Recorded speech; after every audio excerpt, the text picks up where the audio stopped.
आपके साथ पूजा अग्रवाल। बुलेटिन की शुरुआत करेंगे, लेकिन उससे पहले नजर इस वक्त की हेडलाइंस पर।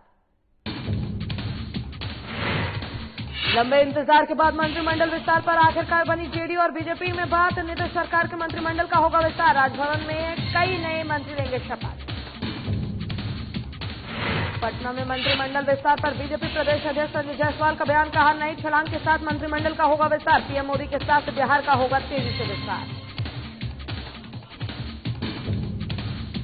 मंत्रिमंडल विस्तार को लेकर दिल्ली से पटना लौटे शहनवाज हुसैन। पीएम मोदी और अमित शाह का किया शुक्रिया अदा। कहा, इसके लिए दोनों का है शुक्रिया अदा। और साहिबगंज में उपायुक्त की अध्यक्षता में हुई कार्यकारिणी समिति की बैठक। उपायुक्त ने कई प्रस्ताव पर की चर्चा। किसानों का प्रशिक्षण कराए जाने की कई बात। चलिए शुरुआत करेंगे खबरों से। काफी लंबे इंतजार के बाद मंत्रिमंडल विस्तार पर आखिरकार जेडीयू और बीजेपी में बात बन गई है। आज नीतीश सरकार के मंत्रिमंडल का विस्तार होना है और बता दें कि राजभवन के राजेंद्र मंडप में आयोजित होने वाले शपथ ग्रहण समारोह में नए मंत्रियों को शपथ दिलाने की तैयारी पूरी हो चुकी है।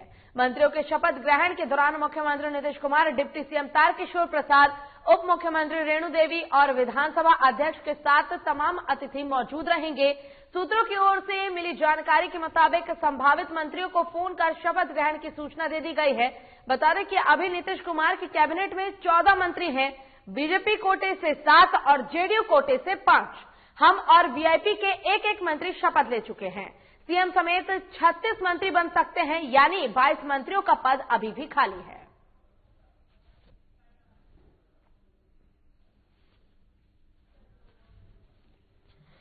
और काफी लंबे इंतजार के बाद मंत्रिमंडल विस्तार पर आखिरकार जेडीयू और बीजेपी की बात बन गई है। आज नीतीश सरकार के मंत्रिमंडल का विस्तार होना है।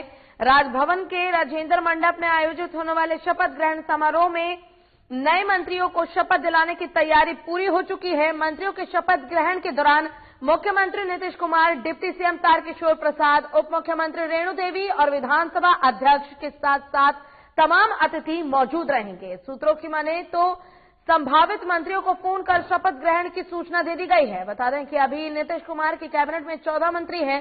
बीजेपी कोटे से 7 और जेडीयू कोटे से 5। वहीं बात करें अगर हम और वीआईपी पार्टी की, तो दोनों पार्टी से एक मंत्री शपथ ले चुके हैं। सीएम समेत 36 मंत्री बन सकते हैं, यानी कि 22 मंत्रियों का पद खाली है। और आज मंत्रिमंडल विस्तार का आखिरकार हो चुका है। जो सहमति है जेडीयू और बीजेपी के बीच वो बन चुकी है और राजभवन में मंत्रियों को शपथ ग्रहण कराई जाएगी।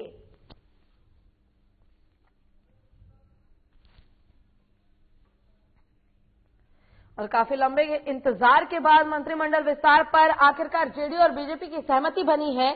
आज नीतीश सरकार के मंत्रिमंडल का विस्तार होने जा रहा है। राजभवन के राजेंद्र मंडप में आयोजित होने वाले शपथ ग्रहण समारोह में नए मंत्रियों को शपथ दिलाने की तैयारी पूरी कर ली जा चुकी है।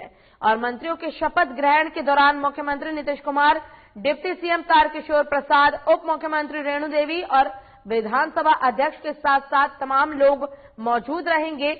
सूत्रों के अनुसार सभी मंत्रियों को फोन कर शपथ ग्रहण की जानकारी दे दी गई है। अभी नीतीश कुमार की कैबिनेट में 14 मंत्री हैं। बीजेपी कोटे से 7 हैं और जेडीयू से 5। वहीं बात करें वीआईपी और हम की, तो आपको बता दें कि इन दोनों पार्टियों से पहले ही एक मंत्री शपथ ले चुके हैं, जिसके बाद अब सीएम समेत 36 मंत्री बन सकते हैं, जिसमें से कि 22 मंत्रियों का पद अभी भी खाली है। और आज बिहार राजभवन में मंत्री पद की शपथ लेने के लिए तमाम मंत्री वहां मौजूद रहेंगे, वहां पर पहुंचेंगे। पहले से ही जेडीयू के कोटे में 5 सीटें हैं और बीजेपी के कोटे में 7 सीटें हैं और मंत्रियों ने शपथ ले ली है, जिसके बाद आज जाकर विस्तार होना है और सभी मंत्रियों को शपथ ग्रहण कराई जाएगी।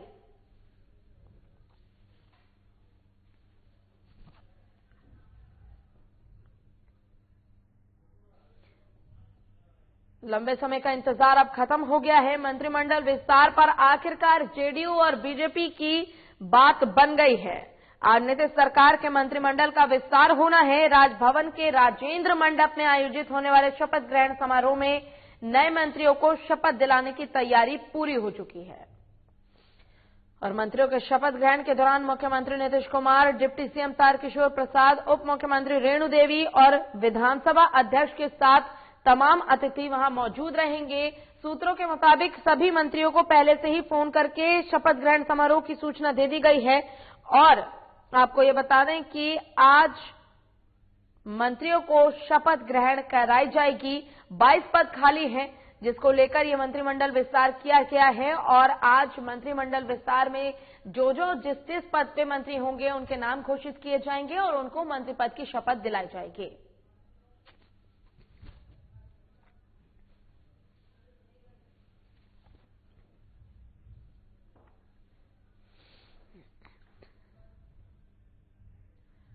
और मंत्रिमंडल विस्तार पर बीजेपी प्रदेश अध्यक्ष संजय जायसवाल ने बयान दिया है। उन्होंने कहा है कि फिर एक नई उम्मीद और बिहार के विकास की नई छलांग के साथ मंत्रिमंडल का विस्तार होगा। युवाओं को मौका मिला है और अच्छे से निभाएंगे। प्रधानमंत्री नरेंद्र मोदी के साथ बिहार का विकास तेजी से होगा।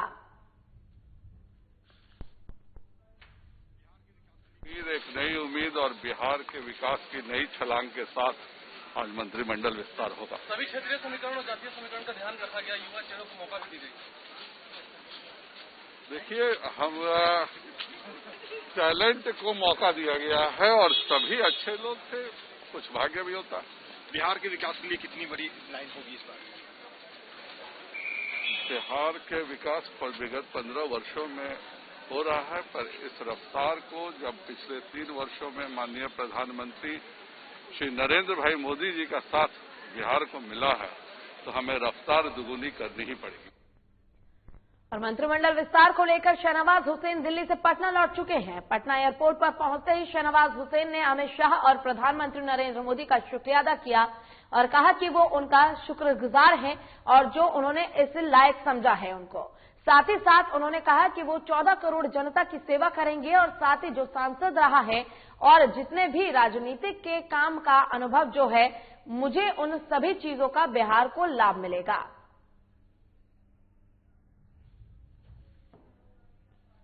और आपको बता दें कि मंत्रिमंडल विस्तार के बाद अब बीजेपी से शहनवाज हुसैन वापस पटना लौट चुके हैं। वो दिल्ली दौरे पर थे, जिसके बाद वो पटना लौटे और वहां उन्होंने पटना एयरपोर्ट पर अमित शाह और देश के प्रधानमंत्री नरेंद्र मोदी का शुक्रिया अदा किया। उन्होंने कहा कि वो उनके शुक्रगुजार हैं और अब उनसे बिहार की जनता को फायदा मिलेगा और वो बिहार की जनता के लिए तत्पर होकर काम करेंगे।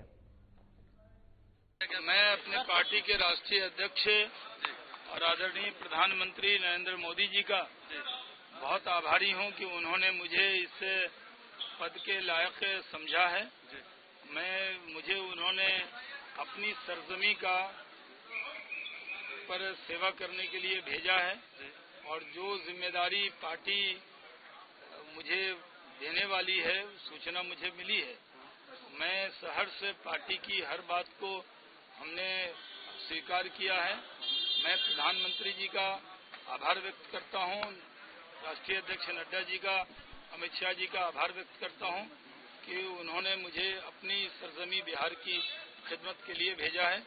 मैं बिहार की 14 करोड़ जनता के लिए सेवा के लिए पूरे दिल से काम करूंगा। और साहिबगंज जिला कलेक्टर परिसर में उपायुक्त रामनिवास यादव की अध्यक्षता में आत्मा साहिबगंज और राष्ट्रीय खाद्य सुरक्षा अधिनियम के तहत दलहन कार्यक्रम किया गया, जहां कार्यकारिणी समिति की बैठक आयोजित की गई।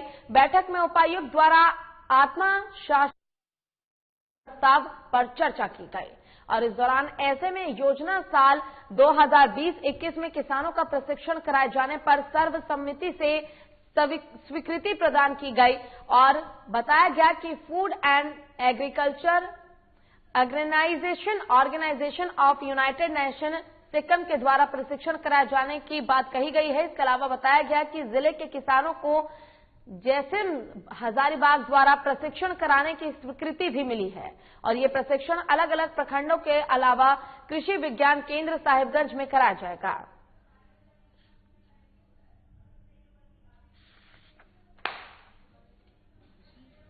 हम लोगों ने बैठक किया है जिसमें कि जो उनका 20-21 का जो बजट था उसमें विभिन्न कार्यक्रम और योजनाएं जो है उनका अभी क्रियान्वयन किया जा रहा है। तो उसी के आलोक में हमने आत्मा कृषि विज्ञान केंद्र और कृषि विभाग की विभिन्न योजनाओं का अभी विश्लेषण किया है और इनका अच्छे से इम्प्लीमेंटेशन हो और वित्तीय वर्ष में पूर्ण हो, इसके लिए डायरेक्शन दिया है।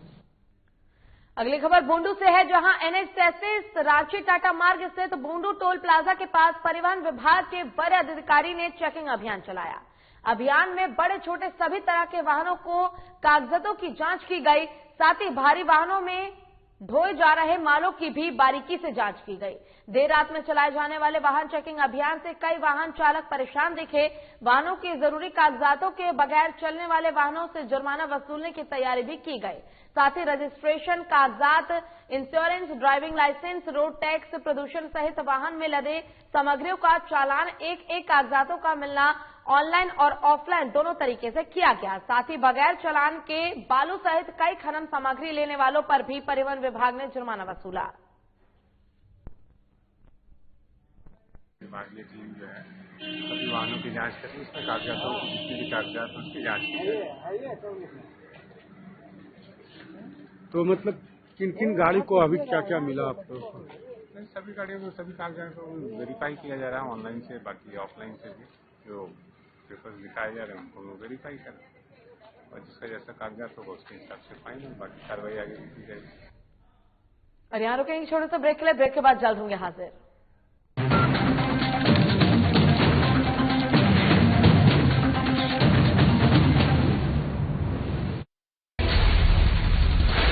बिहार झारखंड के साथ देश दुनिया की हर बड़ी खबर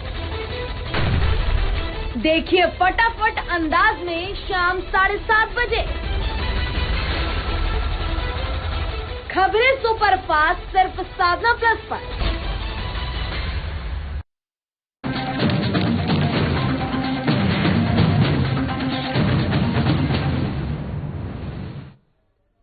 और ब्रेक के बाद एक बार फिर से रुक करेंगे खबरों की ओर। लातेहार एसपी प्रशांत आनंद को मिली गुप्त सूचना के आधार पर गैंगस्टर सुजीत सिन्हा और अमन साहू गिरोह के 11 बदमाशों को पुलिस ने गिरफ्तार कर लिया है। पुलिस ने बालूमाथ के पेडारकुम गांव के बगल के जंगल से इन बदमाशों को गिरफ्तार किया है। गिरफ्तार अपराधियों में कुख्यात प्रदीप गंजू उर्फ मंडल उर्फ प्रेमी भी शामिल है। वहीं अन्य गिरफ्तार अपराधियों में बाबूलाल तुरी के साथ और भी बदमाशों के नाम शामिल है। गिरफ्तार अपराधियों के पास से अवैध हथियार भी बरामद हुए हैं। पुलिस अधीक्षक प्रशांत आनंद ने अपने कार्यालय में आयोजित प्रेस कॉन्फ्रेंस कर ये जानकारी दी है।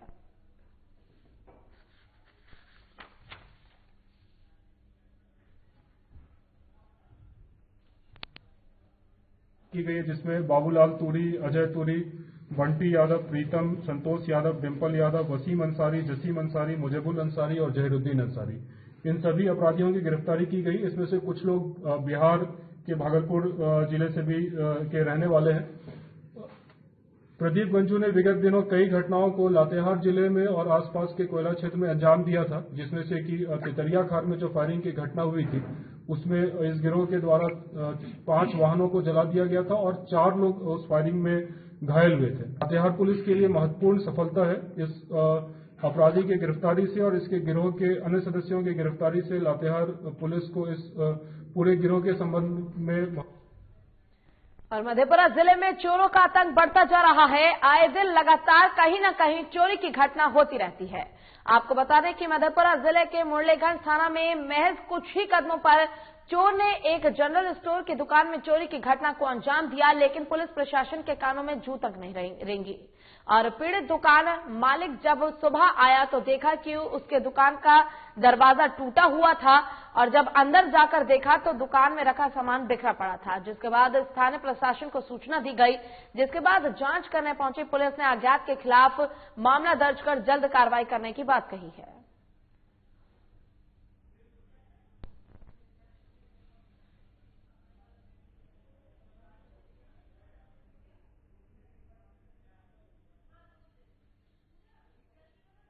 का कहना है कि पुलिस खदार भी रही थी 3-4 लड़का को, और हम जब दुकान खोलने आए तो उसके समय में पाया गया कि दुकान का गेट टूटा हुआ और सामान मेरा सब। आपका कब देखे ये टूटा हुआ?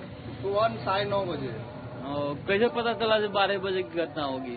लोग सब यहाँ अगल बगल का कह रहा था क्या 3-4 लड़का चोर करके भाग रहा था, तो पुलिस के पीछे भागा है। दुकान बढ़ा के लिए 11:15 बजे, उसके बाद घर के लिए भोर में हमरा 9 बजे लगभग में फोन कल के भतीजा कि एना पापा आब दुकान पर एना भए गए। एलिए देखलिए तो पूरा दुकान के गेट टूटल है, गोदाम के गेट तोड़ के सब घुसले। पूरा 8-10 दिन के बिक्री रहे दुकान में सब ला लेके, जितना माल रहे कॉस्टली आइटम, सिगरेट, रजनीगंधा, जर्दा के डब्बा सब ला लेके। कितना करीबन कितना के 8 दिन के बिक्री 35-40 हजार रुपया कैश रहे और सामान लगभग 60 से 70 हजार के सामान दे। और पीएम मोदी ने किसानों से अपील की है कि किसानों को अपना आंदोलन खत्म कर देना चाहिए।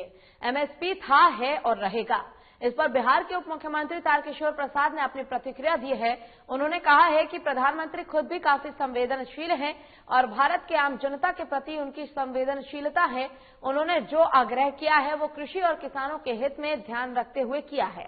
प्रधानमंत्री किसान के हित में, देश हित में है और गरीबों के हित में जो आवश्यक कदम उठाने की बात करते हैं। किसानों को आंदोलन खत्म कर देना चाहिए, इससे देश का विकास बाधित होता है।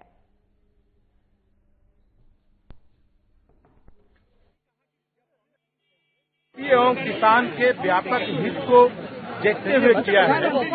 ये भी कहा कि जब कांग्रेस की सरकार थी तब भी कृषि कानूनों में बदलाव की बात कर रहे थे। इतना जरूर कहेंगे कि प्रधानमंत्री जी हमेशा देश हित में काम करते हैं, देश हित की बात करते हैं और गांव, गरीब, किसान के हित में जो भी आवश्यक कदम उठाए जाते हैं वो कदम उठाते हैं। और मोतिहारी शहर के चर्चित ठेकेदार रंजीत हत्याकांड की पुलिस ने गुत्थी सुलझा ली है। 6 फरवरी को मणि अस्पताल में इलाज के दौरान गिरफ्तार किया गया। आपको बता दें कि बाइक से दुर्घटना होने के बाद पुलिस को सूचना मिली कि ठेकेदार रंजीत सिंह हत्याकांड का मुख्य अभियुक्त सूरज महतो मणि अस्पताल में इलाज करवा रहा है। जिला एसआईटी की टीम ने मणि अस्पताल में छापेमारी करके सूरज महतो को अपने कस्टडी में ले लिया और पूछताछ शुरू कर दी। बता दें कि छापेमारी में पुलिस ने बाइक समेत 1 देसी कट्टा, 4 जिंदा गोली और 2 किलो चरस बरामद किया है। सूरज महतो 2017 में बेतिया व्यवहार न्यायालय में मोतिहारी के अपराधी बबलू दुबे को कोर्ट परिसर में दिन दहाड़े गोली मारकर हत्या की थी। फिलहाल पुलिस मामले की छानबीन में जुट गई है। कर्मियों को पकड़ा गया है जिसमें सूरज महतो, प्रेम कुमार, अमन कुमार और सत्यम। इन लोगों का एक्सीडेंट हुआ था और ये मणि हॉस्पिटल गए थे। पुलिस को सूचना प्राप्त हुई तो हॉस्पिटल में जाके पूछताछ किया गया सूरज महतो और प्रेम कुमार से। उनके निशानदेही के आधार पर उनका जो मोटरसाइकिल दुर्घटनाग्रस्त हुआ था उसके सीट के नीचे से हथियार और मादक पदार्थ भी बरामद हुआ है। सूरज महतो बबलू दुबे हत्याकांड जो 2017 में बेतिया कोर्ट में हुआ था उसमें अभियुक्त था और इसने गोली चलाई थी बबलू दुबे पर। कोर्ट और अमित शाह ने कहा है कि विधानसभा चुनाव परिणाम आने के बाद नीतीश कुमार मुख्यमंत्री की कुर्सी पर बैठने को तैयार नहीं थे। उन्होंने बीजेपी को खुले तौर पर कहा कि वो अपनी पार्टी से ही किसी को मुख्यमंत्री बनाए। नीतीश कुमार ने राजनीतिक शिष्टाचार का परिचय दिया, लेकिन हमने चुनाव के पहले किए गए वादे को पूरा किया और नीतीश कुमार को ही बिहार का मुख्यमंत्री बनाया। इस पर कांग्रेस ने अपनी प्रतिक्रिया दी है। कांग्रेस प्रवक्ता राजेश राठौड़ ने कहा है कि उन्होंने जो कुछ बोला है लालू जी से प्रेरणा लेकर बोला है। उन्होंने परोक्ष रूप से नीतीश कुमार को धमकी दी है।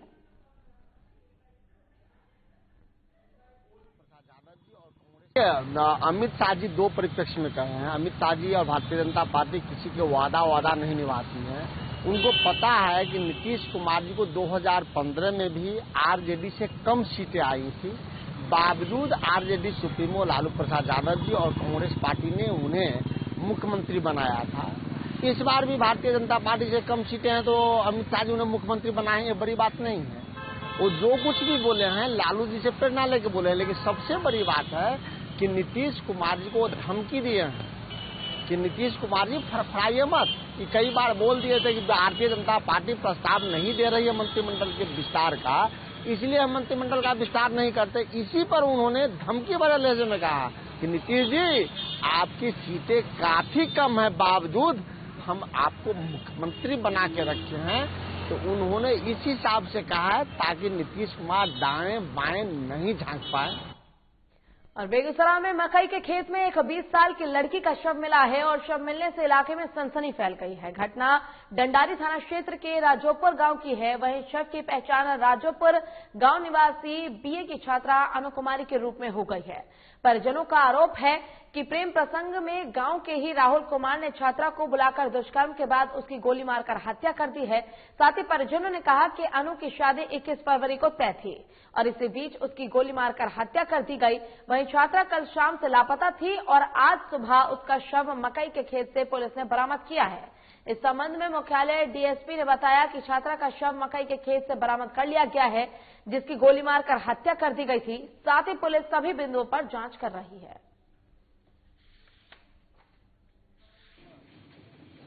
राजोपुर गांव में एक युवती की लाश मिली है, जिसमें उसके पिता के द्वारा एक लिखित आवेदन दिया गया है कि उसकी बच्ची 7 तारीख को संध्या 7 बजे से ही घर से लापता थी। इस संदर्भ में उन लोगों के द्वारा खोजबीन किया जा रहा था, जिसमें सुबह 8 बजे युवती की लाश उनके घर से ही 100 मीटर के पास से मिली है, जिसमें युवती के कनपट्टी में एक गोली जैसा निशान पाया गया है। 2 व्यक्ति पर नामजद प्राथमिकी की गई है। और झारखंड के शिक्षा मंत्री जगन्नाथ महतो सोमवार को चेन्नई के एमजीएम अस्पताल से डिस्चार्ज कर दिए गए हैं। उन्हें 111 दिनों के बाद अस्पताल से छुट्टी मिली है। लगभग 4 महीने तक वे अस्पताल में इलाजरत रहे। बता दें कि लंग्स ट्रांसप्लांट के बाद धीरे धीरे उनके स्वास्थ्य में सुधार हुआ, जिसके बाद अब उन्हें छुट्टी मिल चुकी है।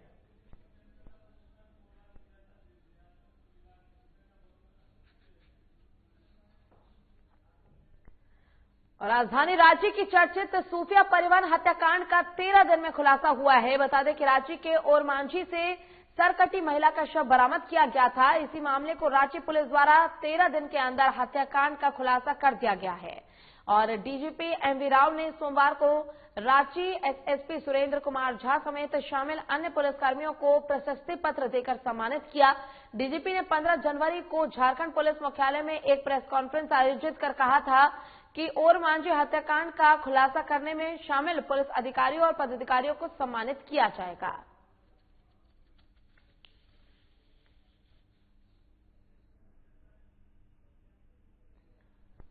रुपेश हत्याकांड मामला अब तूल पकड़ता जा रहा है। आपको बता दें कि रुपेश हत्याकांड मामले में पटना पुलिस एक आरोपित को गिरफ्तार किया था और गिरफ्तार करने के बाद पटना के एसएसपी उपेंद्र कुमार शर्मा ने कहा था कि रोड रेज में रुपेश की जान गई है।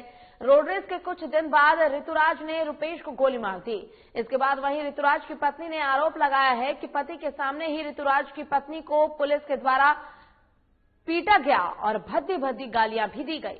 जब इस मामले को लेकर साधना न्यूज की टीम ऋतुराज के घर पहुंची तो घर में ऋतुराज की पत्नी और मां मौजूद नहीं थी। ऋतुराज के घर के बाहर अभी भी पुलिस अधिकारियों के आने का सिलसिला जारी है। ऋतुराज के फूफा ने मीडिया से बातचीत की और जांच सीबीआई को सौंपने की मांग की है। हमको नहीं लगता ऋतुराज हत्यारा हो सकता है। उनकी वाइफ के साथ जो अत्याचार किया गया है पटना एसएसपी द्वारा, उसको क्या कहेंगे? उस पर तो कहेंगे कि सर जो निशान दिखाया जा रहा है, जो निशान शरीर पर है, तो उससे तो साफ जाहिर होता है कि मारपीट किया गया, टॉर्चर किया गया तब निशान आया। 2 दिन तक रखा गया। कब ले? और जिले के आदित्यपुर पुलिस ने किसी आपराधिक घटना को अंजाम देने की फिराक में लगे 2 अपराधियों को अवैध हथियार के साथ गिरफ्तार करने में सफलता हासिल की है। मामले का खुलासा करते हुए सरायकेला एसपी मोहम्मद अशरी ने प्रेस कॉन्फ्रेंस के दौरान बताया कि सोमवार सुबह पुलिस गश्ती के दौरान गुप्त सूचना मिली थी कि आदित्यपुर थाना क्षेत्र के सपड़ा हथियारदी 3 मुहानी मोड़ के पास 2 लोग संदिग्ध हालत में घूम रहे हैं, जो किसी घटना को अंजाम देने की साजिश कर रहे हैं। पुलिस ने गश्ती दल के साथ वहां छापेमारी की तो पहले से मौजूद 2 युवक गश्ती टीम को देखकर भागने लगे, जिसके बाद पुलिस ने पीछा करते हुए दोनों युवकों को धर दबोचा। इधर तलाशी के दौरान इनके पास से 1 देसी कट्टा, 2 जिंदा कारतूस और बाइक और मोबाइल फोन बरामद किया गया है। इसी आधार पर पुलिस ने कार्रवाई के तहत दोनों अपराधियों को गिरफ्तार कर जेल भेज दिया है।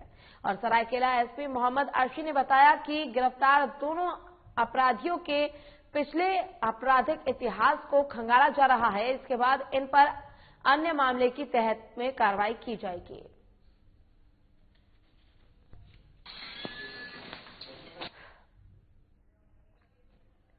और सरायकेला जिले के आदित्यपुर स्थित इंडो डैनिश टूल रूम के 60 से अधिक ज्यादा अस्थायी कर्मचारियों ने प्रबंधन के खिलाफ मोर्चा खोल दिया है और पिछले 3 दिनों से टूल रूम परिसर में धरना प्रदर्शन कर प्रबंधन के खिलाफ विरोध कर रहे हैं। वैसे यहां के अलावा पटना ब्रांच के भी 50 से 60 अस्थायी कर्मी प्रबंधन के खिलाफ विरोध प्रदर्शन कर रहे हैं। इनकी मांग है कि समान काम के बदले समान वेतन दिया जाए, मजदूरों के साथ भेदभाव बंद करने के साथ IDTR के पेरोल पर काम दिए जाने की भी मांग कर रहे हैं। आपको बता दें कि धरने पर बैठे कर्मचारियों में संस्थान में सेवा दे रहे वही इस दौरान कर्मचारियों ने संस्थान के MD आनंद दयाल पर कई गंभीर आरोप लगाते हुए पूरे संस्थान को भ्रष्टाचार में लिप्त बताया। उन्होंने बताया कि संस्थान झारखंड स्किल डेवलपमेंट और MSME के नाम पर सरकार को करोड़ों का चूना लगा रहा है। साथ ही ITI और अन्य कोर्स के लिए छात्रों के लिए गए सिक्योरिटी मनी को छात्रों को लौटाने से आनाकानी करने का आरोप भी लगाया गया है। कर्मियों ने बताया कि कर्मियों का शोषण करने के लिए संस्थान 3 एजेंसी के माध्यम से यहां काम कर रही है। ITDR ने परिचय पत्र भी नहीं दिया जाता है और मांगने पर MD ने काम से हटा देने की धमकी दी जाती है।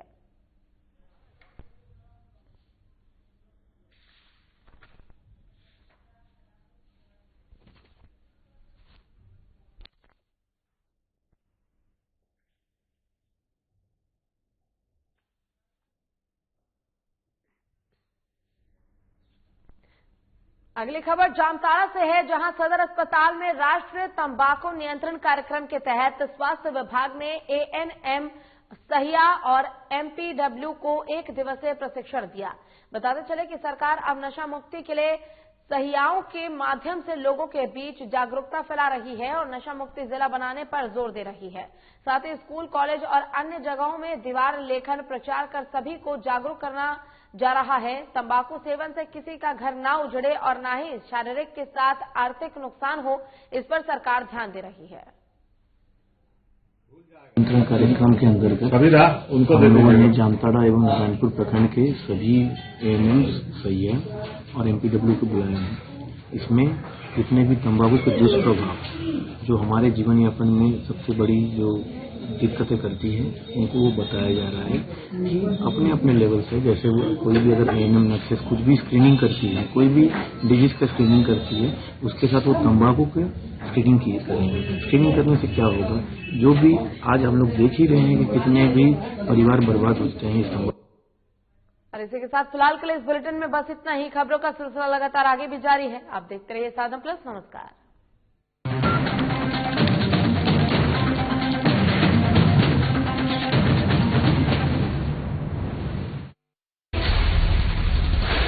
बिहार झारखंड के साथ देश दुनिया की हर बड़ी खबर देखिए फटाफट अंदाज में शाम 7:30 बजे। खबरें सुपरफास्ट